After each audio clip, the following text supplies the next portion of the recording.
Hey guys, Metal Matt here, and I've got the amazing Doug Aldrich on the channel today. Formerly played with the likes of Whitesnake, Ronnie James Dio, but at the moment and currently since I think 2016 you've been with them, the Dead Daisies. Welcome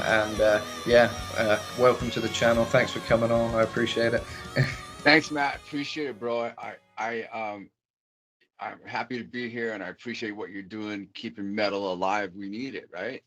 Definitely, that's what it's all about. So, on that subject of keeping rock and metal alive, you're releasing a new album with the Dead Daisies, "Looking for Trouble." So, when's that one coming out? That comes out May 30th, and we're really excited about it. It's a blues cover album, something a little different for us, and we're taking it.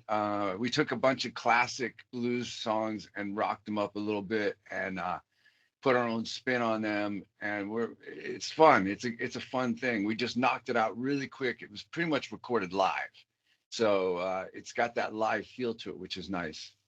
Definitely, yeah. No, I love that live, little bit raw, a little bit live. That's kind of what that bluesy kind of vibe is all about, and the energy of it, and capturing that kind of essence when you're playing. So that's really cool. And I was hearing somewhere that you kind of approached your playing a little bit different on this album. I guess because it was more of a blues direction.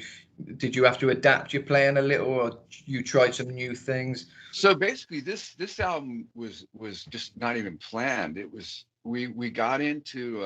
I'll give you a quick story. I'll make it short. But we got into a situation where we wanted to go write some music for a new album, which was the last album, Light 'Em Up. And we decided, let's go somewhere new where we haven't been there before, and it's going to be inspiring to go there somewhere different. Different scenery is good when you're creating. It's really cool. Gives you a fresh perspective on stuff. Um, and so we went to the studio and started writing for Light 'Em Up. But then somewhere along the week that we were there, a week and a half, we started to dabble in these blues songs just for the fun of it. We were set up to record demos and whatnot. Um, and and but we started to dabble with, we took the song Crossroads, for example, and we changed it up. We rocked it up a little in a little different way, a little bit more how like Led Zeppelin might approach it or something. Everybody's heard the Cream version. Everybody knows that it came. Robert Johnson made the song famous, and so we just wanted to put our own spin on all these songs. So it's a group of songs with really a fresh take. That's really cool. Yeah. Yeah. I mean, it's great to be able to bring those songs back and kind of put your own spin on it. And Crossroads is fantastic. Really, really good job. Yeah. Yeah. That was a Thanks, man. Thank really you. cool one. What kind of pedals do you usually use and equipment? And did you use anything different to achieve the sound this time, or did you kind of stick with your what you know kind of thing? I actually, if you see that guitar right there, Yeah. that's a '53 Les Paul that I got a couple of years ago, and I brought that because we were just going to be writing and doing demos, and I wanted to have a guitar that is inspiring for writing and stuff. But it's more of a blues guitar. It's Mm. weird, that I brought that one.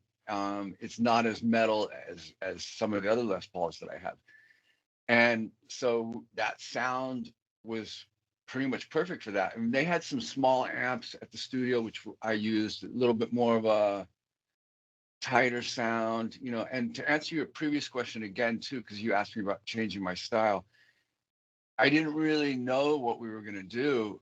So Mm. once we started to dabble in these songs, I naturally changed my style a little bit just to make it more, adapt to the song. Like you don't want to hear, so much like a shred type of solo. You want to hear more of a feel type of solo for this stuff. So yeah, I did at the last minute change my style. The sound is different. The whole thing has a different flavor to it. I can't wait for it to drop. That'd be really cool to hear. And I've always heard a kind of bluesy kind of influence in your playing. I've always felt that's there, but I guess in this album you've really brought it to the forefront and kind of tried some new things as well. So that's really cool. How many songs are on this album?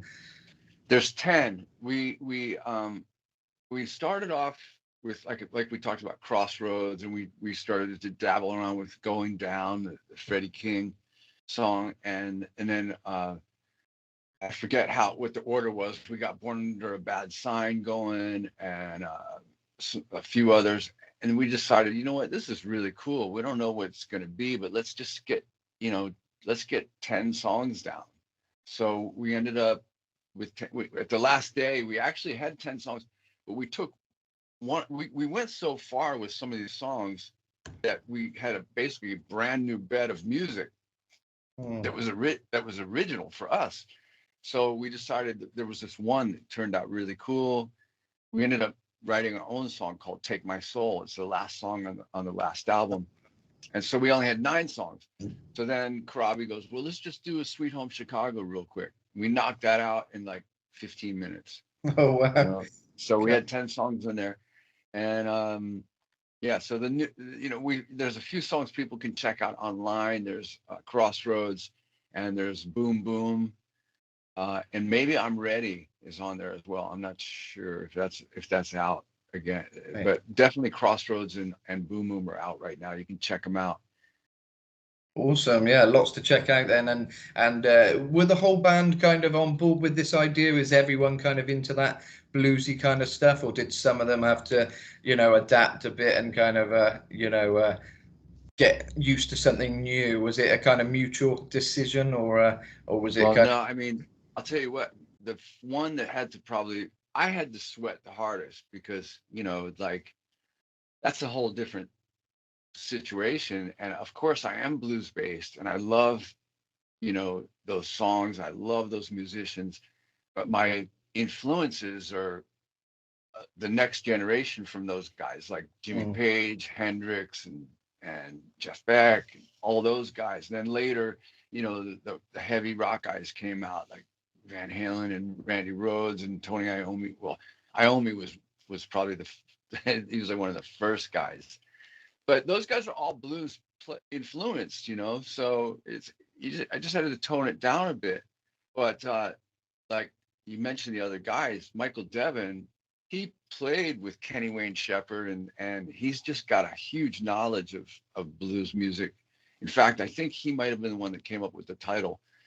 But and Karabi's got a perfect voice for this, and David Lowy is a simplistic, honest player. It's no bullshit, So it was me where I was the pressure, like, like I want to do these songs justice, but we just did it live. So I did my best off the cuff, and then I thought, well, we'll probably go back and revisit them. But Marty Fredrickson, our producer, said, you guys captured a vibe down there, playing together, not thinking too much, just playing, having fun. It's cool. Let's just put it out. So that's what we're doing. That's really cool. Yeah, sometimes it's good just to go with what happens. Sometimes it seems to happen for a reason, and yeah, it seems like it was Right. the right thing to do. And it's cool. You're bringing a bit of a rock edge to kind of blues and stuff. And I guess there's not many bands who've done that. I can only think Judas Priest did Johnny Be Good once, but there's not that many times it's happened. So it's quite cool to see a kind of a bit more of a blend of the two genres. Heavy, making it a bit heavier, and kind of. Yeah, I mean, if people listen to our version of Black Betty, that's a really good example. I mean, the original version is the original version is by a guy called Leadbelly, and he wrote. It was just a vocal, and I don't know if you've ever heard that, but if you go on Spotify or something, you can listen to it, and it's just a vocal part that goes, "Oh, Black Betty," it's like it's like a work song, Mm. And then Ram Jam had their way with it, which is really killer, and that actually lends itself to a metal version, say.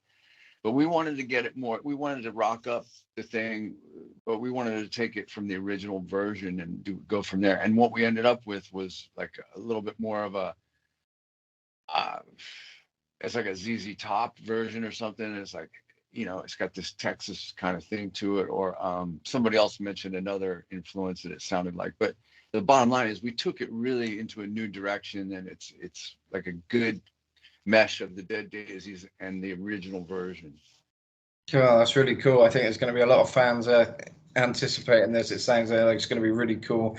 And from the singles that have been released so far, yeah, it sounds great. And yeah, I can't wait to Thanks, man. hear the whole album and the whole live setting that you're talking about. Is that something completely new for the Dead Daisies? Is that something you don't usually do? Would you? Is it quite different? Have you ever done that before? Recorded in Well, that way?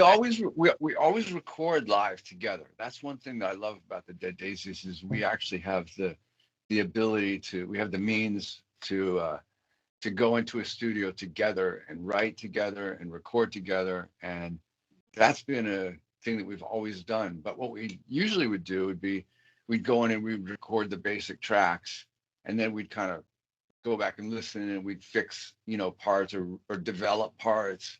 Like it might be, I might get through the tracking, playing rhythm guitar and throwing down a little solo or something. But I know that I'm going to go back and redo the solo, so I don't worry about it. And maybe the rhythm part, I might go back and say, I love this part the way it feels, but this part here, I want to change it. Mm. And so we take it a step further with this Looking for Trouble album. It's live. It's like we recorded it live. The only thing I think maybe John had to go back and do some vocals because maybe he didn't have all the lyrics or whatever. We were moving really fast. I Mm. mean, literally, this record, I mean, literally, it was recorded in under a week, probably more like 4 or 5 days total, Wow. and that includes John, fixing some vocals if he wanted to, or if Marty wanted him to, and that's it, man. Then Marty Wow. mixed it. It's so yeah, usually we always record live together, but then we would normally go back and revisit it. We didn't do that. We just kept it live. That's really cool. Yeah, yeah, that's a great approach. And I guess although these are covers mainly, the sometimes that's quite a good thing to. I'm a songwriter myself and a singer, and when I do songs, I kind of I like to go with the first kind of thing mainly that comes to mind when I'm putting together the song, because I feel if you spend too much time, the song changes, and you kind of sometimes lose that original thing that made the song good, if you know what I mean. That's It's right. That's right. You can yeah. you can also you can get in your own way and get too far away from the original beauty, the thing that was original. That's a good point that people should do is always kind of try and find a way, whether you do it with your phone or on your computer, whatever. When you get a basic idea and you throw it down without thinking, or you sing it into your phone without thinking, there's something a beauty about that you try not to lose that, when you're doing the song for real. Absolutely, yeah. I think it's that subconscious kind of thing. You kind of, and it kind of resonates with people more than a thought that is too well thought out. Because you can kind of think, oh, people are going to love this, and then you kind of spend too much time critiquing it, and they probably won't. I think most people are drawn to something quite organic, and the first thought that comes to mind is often the thing that's gonna resonate more than when you kind of change things too much. Nothing good really comes out of overthinking. Sometimes you got to just That's right. yeah go That's for it that's kind of thing. absolutely right, man. That's our biggest enemy is overthinking. There's, Absolutely. it's interesting story is I used to do a lot of sessions where the producer would say like, okay, just do the rhythm track, then put a solo down, and I would put a solo down. He'd be like, "That's great, man." I'd do it like 3 times, and the third one he'd be like, "Oh, that's amazing." I'm like, "Okay, cool. Let me listen to that, and I'll see what I like and see what we can grab from that." And he'd be like, "No, that's it, man. That's the solo. That's like it's got listen, Doug, listen to it." And I'd be like, "It's okay, it's good." And I would be, let me have another pass. And I have to, once you throw down something, it was off the cuff and it's got a beauty to it. I know that if I spend the time that I have to learn it, and then I have to practice it, and then I have to own it.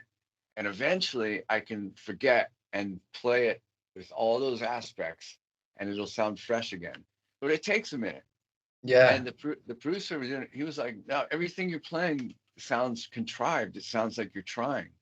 And I'm like, "No, I get it. That's what happens. It takes, you gotta start and get the full circle happening." eventually, you know, in a situation with a session, it's better to just go, you know what, you're right. The original one's the best one. Just go with it. But if you have your own, if it's up to you and you have the opportunity to go through it and do that, then you can, you know, and you can just don't lose the vibe that you got on that first one. People like guitar players like have you, I'm sure you've heard of Eric Johnson. He's not a metal guitar player, but he's a brilliant guitar player. Yeah. But he's a guy that is known for really working his parts out. You know, he'll get the idea and then he'll tweak it, and I love that. You know, he'll take it, he'll keep the original vibe, but he'll work through it all the way till it's fresh again. And there's a couple times with Whitesnake I had that situation where I had ultimate open amount of time. I could have took 3 weeks or a month or whatever to work on a solo. And so you find yourself going, well, I'm not sure that melody, is that the best way to start it? Or should I start with some fire and then go break into the melody? Or, and I have to try these things. And then you figure out, I think that's the best way. Maybe, oh, maybe I change the end of it. And then eventually it's like, it does become, you know, something that it never would have had you not taken the time to do that. But there is a beauty to the first notes that you play. There's something beautiful about it. And that's definitely what's on Looking for Trouble. Yeah, no, that's awesome. Keep rocking. Thanks, man. Thanks for All your right, time. brother.